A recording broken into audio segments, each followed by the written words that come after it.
Hi everyone, welcome to today's episode of Runnymede Crafts online tutorials on jewellery making. In today's episode we're going to be looking at silver plated bracelets and anklets for Valentine's Day. As you imagine, Valentine's Day is around the corner, and what could be more different than the usual Valentine's card, chocolate, bottled Prosecco, etc. than some handmade jewellery for that special someone in your life. So first of all, in our first part, we're going to look at the silver plated bracelet.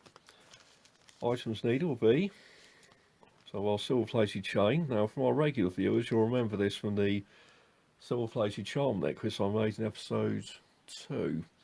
In episode 2 on that one, you'll remember this stuff. If not, go and check it out at the end of this video. Some of the earlier videos making silver plated jewellery. Good introduction to the hobby. We've got one of our Tibetan silver charms. This is Valentine's themed, naturally. Now to attach to connect the bracelet, we're going to use one of our clasps. This is a lobster clasp. This is the one I use the most. Or you can also use the magnetic ones, or I've found some threaded ones on Hobbycraft recently. It worked very well. They're just two halves, and they screw together. And to attach the clasp and the charms, we've got our jump rings here. Now, size wise for these, to attach the charm and the lobster clasp right there, I would go size wise, I'd say 3 to 4 millimeters. Now, when you go and buy your materials, such as the jump rings, they'll advertise on the back of the packaging what the actual diameter size is. Or the easier way would be, if you can get the other way would be also to find an assortment of different sizes of jump rings. Lots of online sellers on eBay and Amazon do sell packages with different finishes and different sizes in quite sizable quantities, and they're also very well priced, especially if you're getting into jewellery making proper, as I did. It's a good way to make sure you're always stocked up on the essentials. Now, the measurements required to make this bracelet will be coming up on the next slide.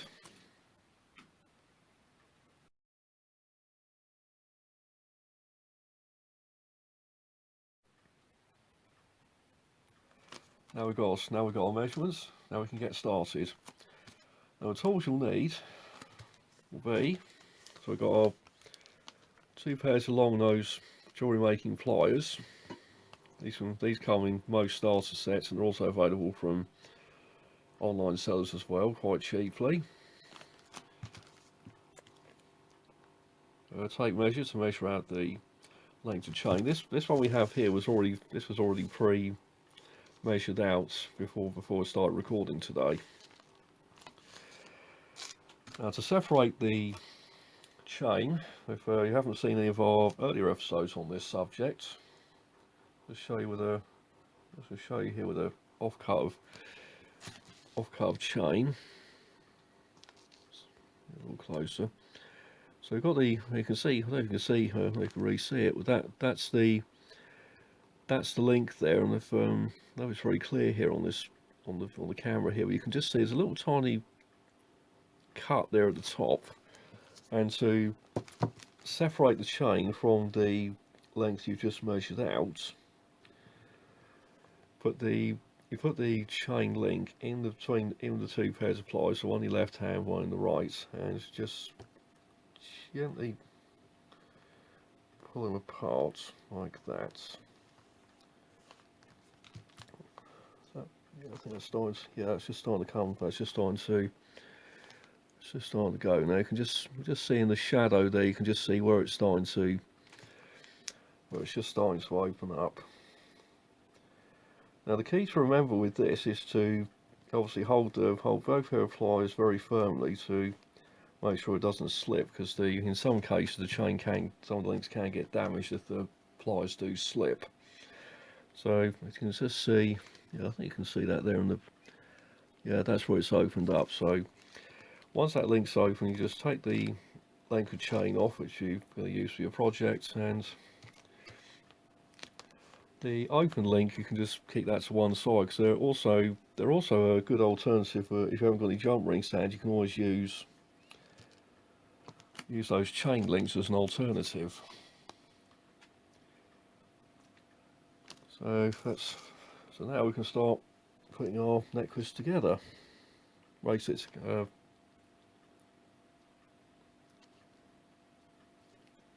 Yeah, bracelet. I'm sorry. Yeah, bracelet. Sorry. Yeah, sorry about that. Sometimes we can make so much jewellery stuff. Sometimes even I forget what I'm making. So no worries there. So take one of our smaller jump rings, the 3 to 4 millimeter ones I mentioned earlier. This one's been just open up a bit, so just to show you how to attach. So we've got so just put the last link on the chain you just separated through the jump ring, like so. There we go. Then you can thread the clasp through the jump ring like that. Take the other pair of pliers in your left hand and just push them together like so, so the jump ring is closed. That's the other end of the chain.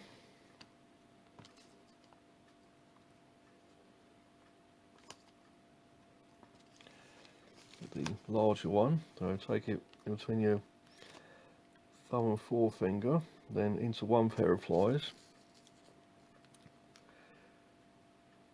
I normally put them in the right hand first because I'm naturally right-handed. And it can be a bit fiddly, but patience is needed in such a project. So yeah, so that's through there. Just seeing the shadow there, it's gone through. And close the jump ring as before. So pliers in the left hand, just gently push the jump ring together so it closes. If there is a little bit of a gap, just take the jump ring in your thumb and forefinger,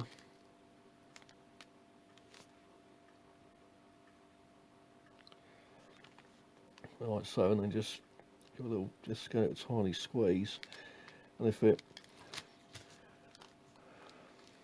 doesn't quite close up, just give a little, just hold it in the pliers and twist it a bit so the two halves of the jump ring line up like that.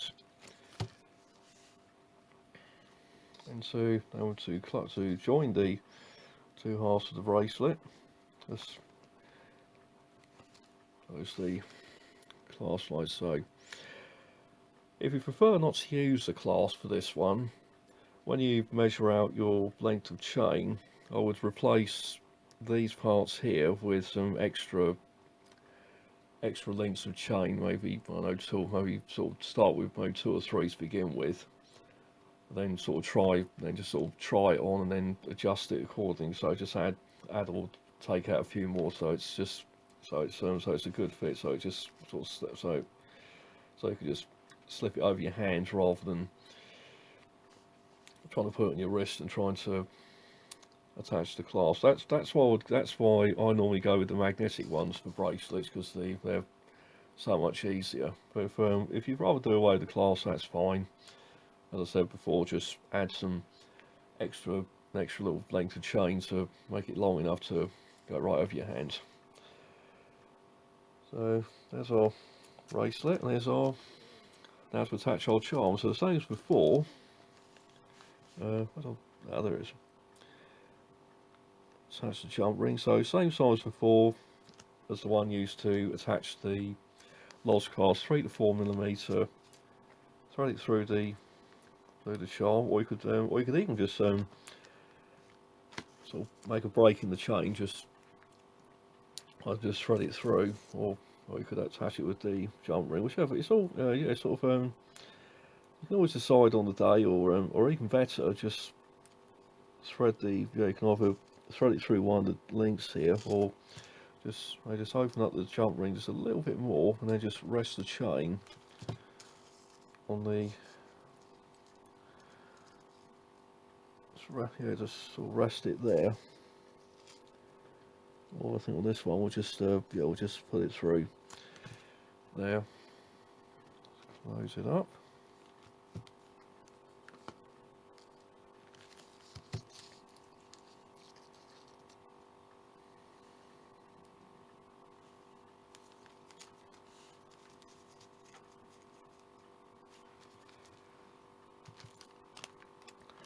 So there you have it, a handmade bracelet for Valentine's Day. I think that's really good, especially with the heart charm there. We'll know you're that special someone in life will always be in the heart wherever you go, whatever you do. Stay with us for part 2. We're going to be making a Valentine's Day themed anklet to go with our bracelet. So stay with us. Welcome back, fellow crafters, now for part 2 of our video. And as promised, we're going to be making a matching anklet for our Valentine's Day bracelet we've just done.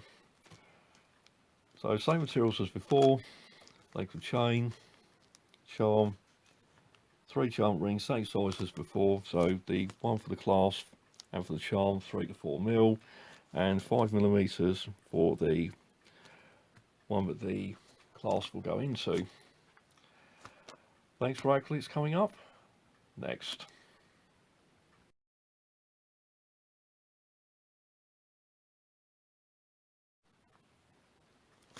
Now we've got our measurements. Let's get started on our next activity.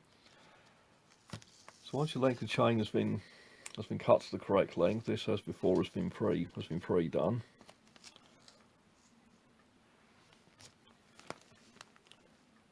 So take one of our smaller jump rings for this one. Attach the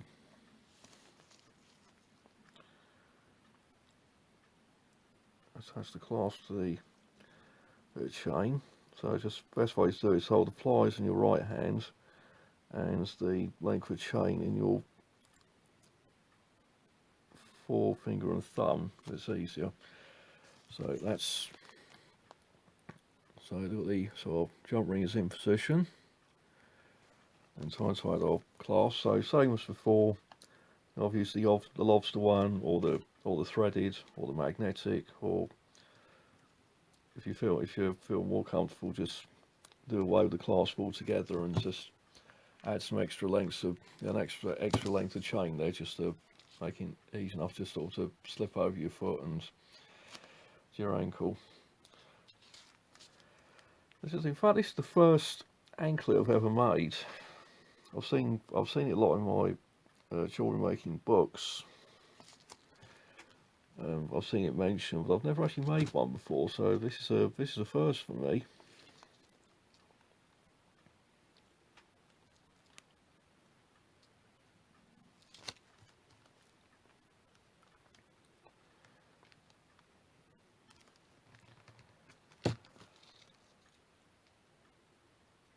Just bear with us. Didn't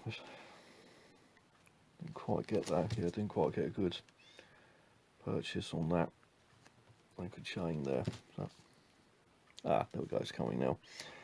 Yeah, it's a bit difficult to see where the join is on these links, especially when it's quite small lengths of chain like this one. So it's a bit of trial and error sometimes to get it just right. So that's in there. Another way to close the links here is also to just use one pair of pliers, just put it between your thumb and fingers as you did with the holding the chain there, and just give it's a little tiny, just give it a squeeze with the pliers just to close it up. At least that way there's less chance of it slipping and getting scratched. Also with the same with the jump rings as well, just a little tiny squeeze.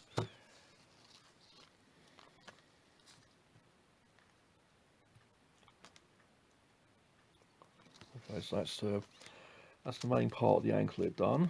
Now to get our charm. So this is the bet and silver one as before, and I've got a lot of jump ring here. It's a slightly larger one for this one.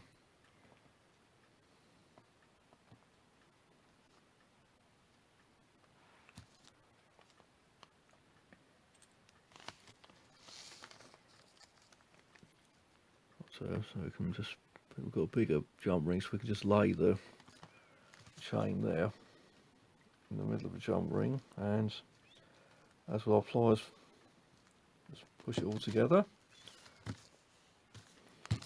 Move this out of the way, and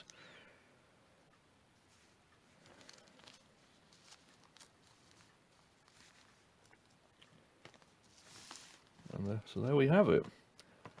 My very first anklet and our very first Valentine's theme one.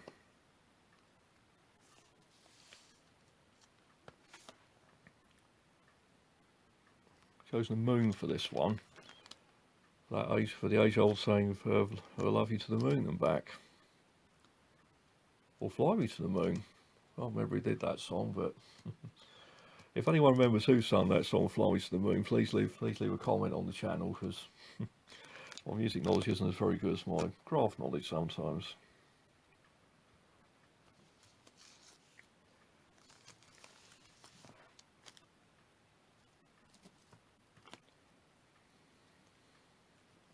Just showing off our two items. So now your two handmade gifts are ready for Valentine's Day. Just grab a nice, just find a nice gift box off the internet, and just see the surprise on that special someone's face when they see these on Valentine's Day. Well, that's all we've got time for today. Hope you enjoyed the video. Don't forget to like and subscribe. Follow us on social media. And also you can shop with us on our website, www.runnymedecrafts.com. Don't forget to follow us on Patreon. Hope it helps support our work in the community. And of course, well, hope you enjoyed the video. See you soon, and of course, stay crafty.